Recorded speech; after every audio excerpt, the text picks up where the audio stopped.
Олон хүмүүс өөрсдийн эргэн тойрондох хүмүүсийг аз жаргалтай байлгах гэж өөрийн аз жаргалыг золиосолж байдаг. Тэд найзын даанд зочлож, минь тусаа мэдлцдэг.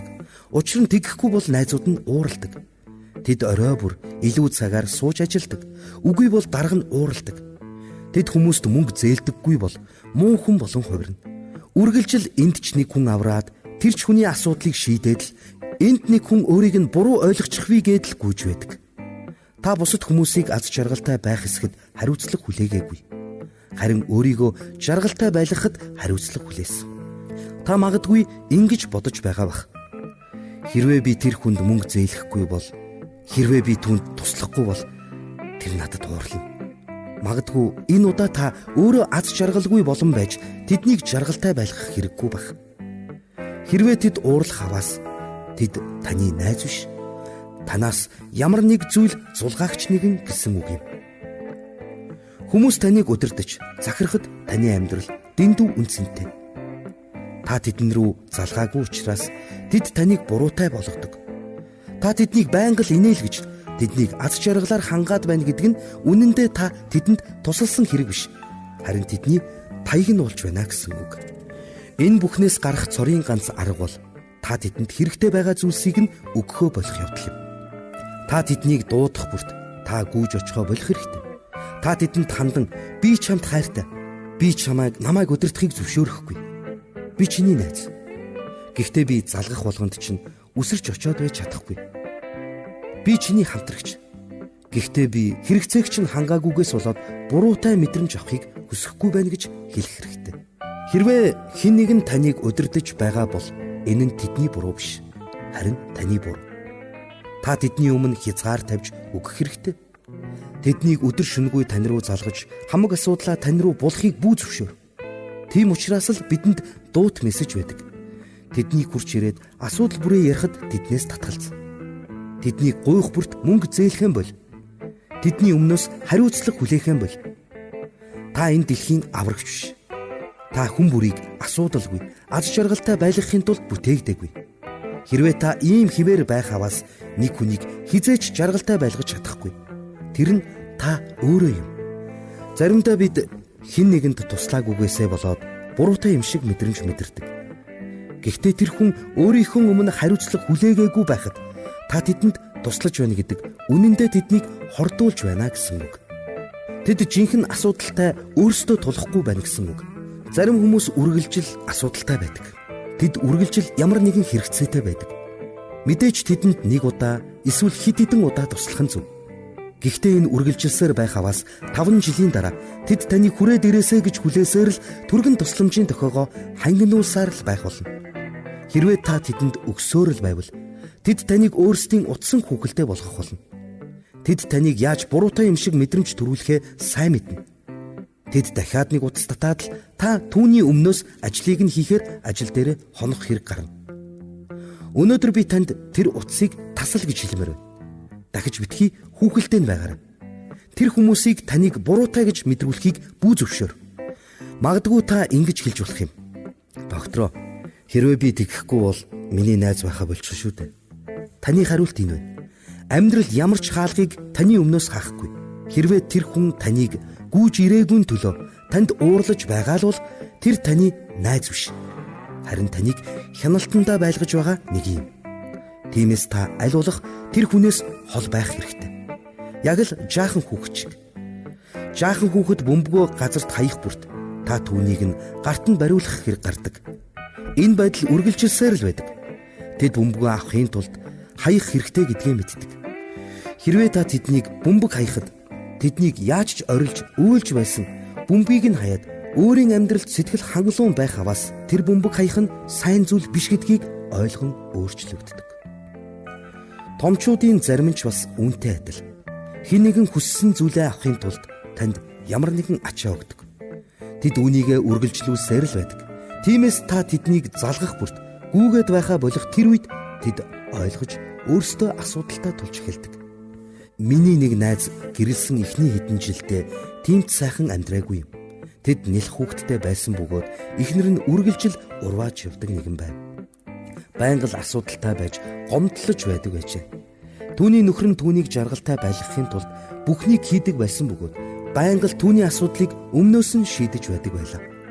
3 жилийн дараа нөхөр нь эхнэрээ жаргалтай байлгахын тулд өөрийн аз жаргалыг ч алдаж байгаагаа ойлгожээ. Тэрээр түүний нэг таяг болчихсон байгаагаа мэдсэн юм. Тэгээд тэрээр эхнэртэй хандан "Би чамд хайртай. Би гэхдээ чамайг жаргалтай байлгаж чадахгүй. Би чадах бүхнийг хийсэн. Гэвч юу ч өөрчлөгдсөнгүй. Би цаашид хичээхэ боллоо" гэсэн байна.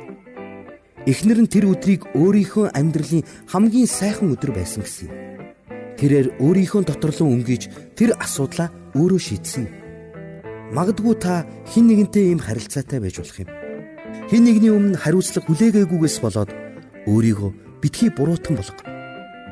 Амьдрал таныг өөрийгөө жаргалгүй байлган байж бусдыг жаргалтай байлга гээгүй. Мэдээж бидний амьдралд бусдын төлөө золиос гаргах ёстой үе гэж байдаг. Зарим найздаа туслахын тулд бид ямар нэг зүйлийг золиослох хэрэгтэй байдаг нь үнэн. Гэхдээ та тэр үеийг амьдралынхаа бүх цаг үеүүдэд зөвшөөрч болохгүй. Та хэн нэгнийг жаргалтай байлгахын тулд өөрийнхөө мөрөөдөл амьдралаа хайж болохгүй. Хэн нэгнээр амьдралаа удирдуулахад амьдрал танд дэндүү богино. Та энэ танд сонин сонсогдож магадгүй. Гэхдээ та өөрийн эхнэрийн аз жаргал, өөрийн хүүхдийн аз жаргалд хариуцлага хүлээхгүй. Та хүмүүсээр зөв гэсэн зүйлсийг хийлгэж чадахгүй. Мэдээж бид хэн нэгнийг хайрлах тэр үедээ тэр хүний мэдрэмж, амьдралын бүх зүйлд хариуцлага хүлээхийг хүсдэг. Та тэдний асуудлыг шийдэхийг хүсдэг. Гэхдээ үнэн дээр зарим хүмүүс асуудлаа шийдвэрлэхийг хүсдэггүй. Хэн нэгэн зөв зүйл хийхгүй байна гэд битгий санаа зов. Хэн нэгэн зөв зүйл хийхгүй байснаас болоод та тэдний асуудлыг өөрийн асуудал болгох шаардлагагүй. Хэрвээ та тэднийг өөрчлөгдтөл аз жаргалгүй байх аваас та амьдралынхаа турш аз жаргалгүй нэгэн болж магадгүй. Гэхдээ тэдний гаргасан сонголтонд битгий хариуцлага хүлээн. Манайхаар үйлчлүүлсэн нэгэн эмэгтэйн тухай яриагаа үргэлжлүүлье. Тэрээр хүүгээсээ болоод маш ихээр сэтгэлээр унсан байсан. Хүүн байнга л асуудалд ордог бөгөөд үүнээс болж ээж нь наснаасаа 10 насаар хөгшөрсөн харагдаж байлаа. Тэр байнга хүүдээ мөнгөгч түүний асуудлыг шийдэх гэж хичээдэг байна. Тэрээр хүүгээ асуудлаас нь гарах хүртэл өөрийн аз жаргалыг золиослсон байна. Мэдээж бид хүүхдүүдтэй хайртай. Бид тэдний төлөө дэлхийг өгөхөөс ч буцахгүй байх. Гэхдээ заримдаа бидний тэдний төлөө хийж чадах хамгийн сайн зүйл бол тэдний асуудалд оролцохгүй байх явдал юм. Мөн нэгэн хүүгийн тухай дуртахад ааваасаа үг хөрөнгийг нь өвлөн аваад өөр хотод очиж мөнгийг нь өрн таран хийдэг. Магадгүй та хүмүүсийг дуудах бүрт очиж тусалснаар тэднийг аз жаргалтай болгож болох юм. Гэхдээ та амьдралаас танд бэлдсэн хувь тавиланг алдах болно. Хүмүүс таалагдах гэж амьдралаа алдаж байснаас амьдралдаа таалагдан хүмүүсийг алдсан дээр. Маш өндөр шаардлагатай хүмүүсээс хол байх нь дээр. Ийм төрлийн хүмүүст юу ч хийсэн таалагддаггүй. Та тэдэнд юу ч хийж өгсөн тэд хизээд илүү ихийг хүсдэг байна.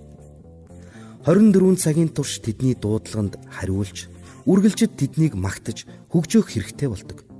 Хэрвээ тэгхгүй л бол тэд гомддог. Яг одоо санаанд тань ийм хүмүүс орж ирж байгаа бол аль болох уулзгаан багасгаарай. Өндөр шаардлагатай хүмүүсийг жаргалтай байлгах гэдэг тийм ч амаргүй.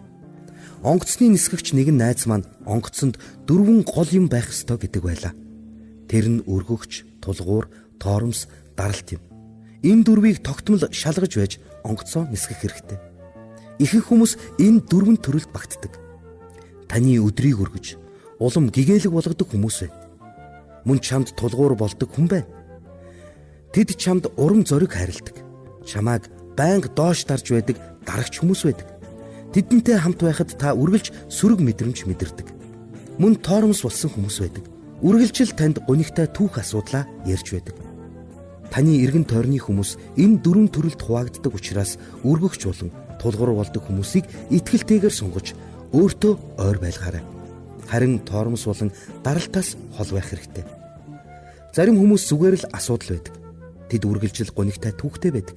Хэрвээ та түүнтэй найзлах аваас тэд таныг өөрийн хогоор дүүргэх сав болгон ашиглах болно. Ийм хүмүүстэй хамт байхад марафонд цаг эртээ гүйсэнтэй адил энергийг тань соргох болно.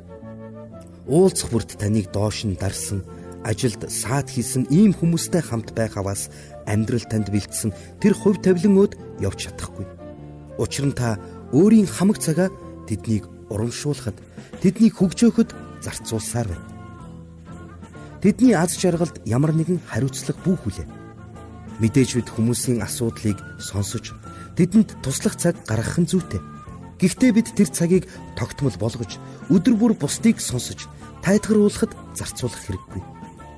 Тэд зөвхөн таныг өөрт нь ямар нэгэн гайхамшиг үзүүлэх юм шиг хүлээдэг.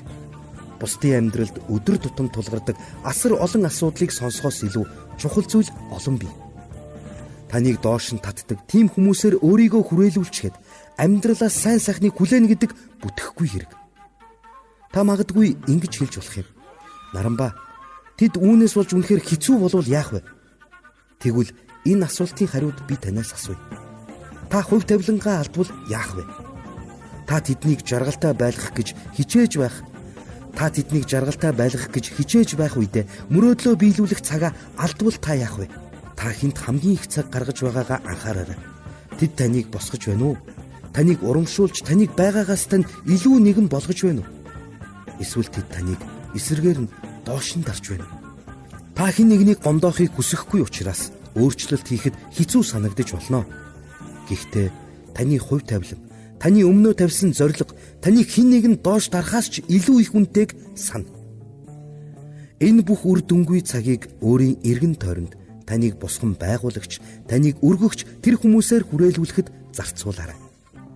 Хэрвээ оюутан, сурагч бол хамт суралцагчид дундаас таныг үргэлж доош нь дардаг хүн байхыг үгүйсэхгүй.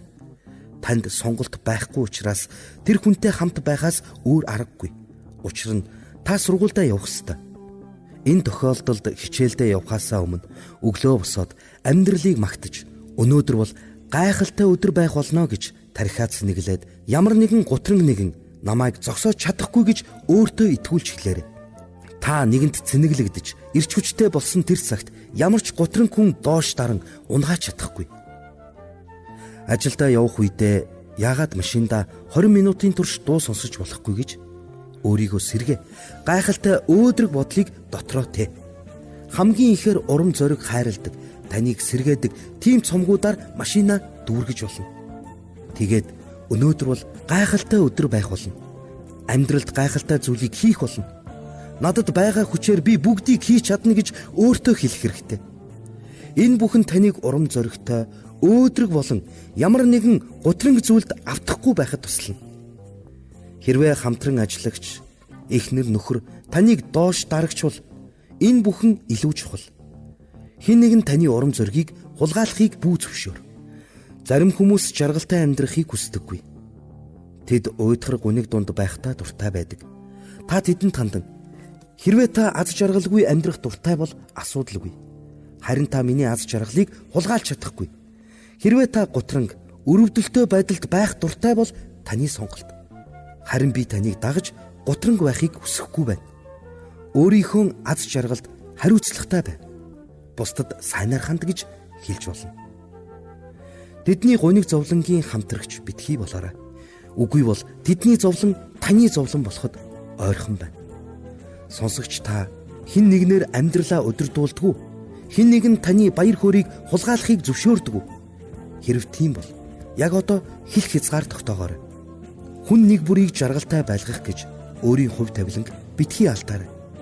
Амьдрал таныг бусдын төлөө өөрийн жаргалыг золиослохыг хизээч зөвшөөрөхгүй. Эргэн тойронд таныг босгодог, өндөр дүргдэг хүмүүс байгаа эсхийг баталгаажуулаарай.